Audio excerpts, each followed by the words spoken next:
Hey guys, welcome to Peripheral Vision, and today we're taking a look at the NES controller Model 039, more colloquially known as the Dogbone.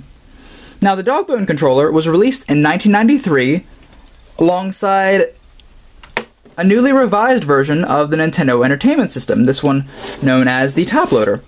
And the design of this is drastically different from the original NES, being more rounded and compact in nature. And that extends to the controller itself. You see, this controller was released after the release of the Super Nintendo, so the design here is very much trying to emulate that of a SNES controller with the rounded edges and the general color palette. And that's a good thing, because of one major improvement from the original controller. Now, with the classic NES controller, for as iconic and versatile as it is, had one big problem, and that is the rectangular design led to these hard edges that would dig into your palms and fingers as you played, and it would cause them to hurt after a while. And the Dogbone obviously fixes that because it eliminates those edges.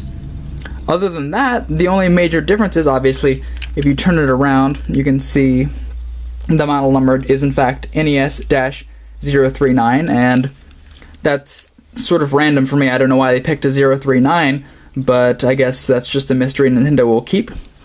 The buttons are on a slight diagonal, which takes a very, very small amount of time to get used to, but it is something that's a little different. Usually they are on a flat horizontal line.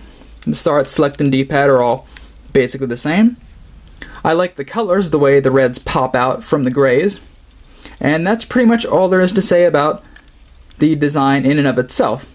Now, something interesting to note is because it doesn't have that rectangular design, it will not work with certain other NES peripherals such as the Speed King or Rob, the robotic operating buddy.